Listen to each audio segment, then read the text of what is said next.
Морьтой хүн гэрээсээ гарч 15 км/цагийн хурдтайгаар яв. 2 цагийн дараа түүнийг гүйцэхээр 20 км/цагийн хурдтай мотоциклтэй хүн араас нь гарчээ. Хэдэн цагийн дараа гүйцэх вэ?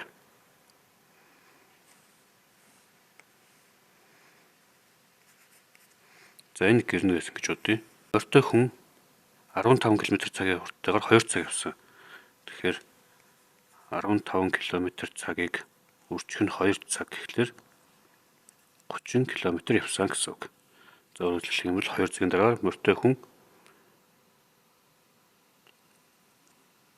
30 км-ийн зайтай ийм бэцэгт төтсөн байсан гэж бодъё. За тэгвэл яг энэ мөчөөс эхлээд түүнийг гүйцэхээр араас нь 20 км/цагийн хурдтай мотоциклтэй хүн гарсан.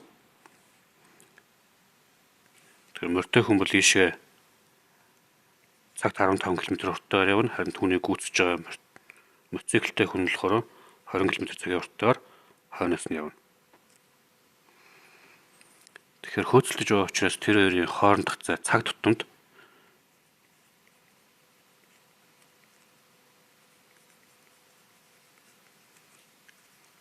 буюу 5 км/цаг гэж гарч ирнэ. Их хурдтайгаас бага хурдыг хасах юм бол тэр хоёрын хоорондох зай нь зөрөө гарч ирнэ гэсэн үг. Анх лээд 30 км-ийн зайтай байсан бол 1 цаг тутамд 5 км-ээр ойртно. Тэгэхээр хоорондох зай нь тэг болохын тулд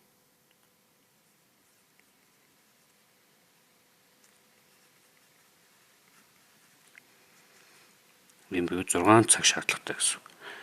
6 цагийн дараа мотоциклтэй хүн морьтой хүнийг гүйцэхнэ.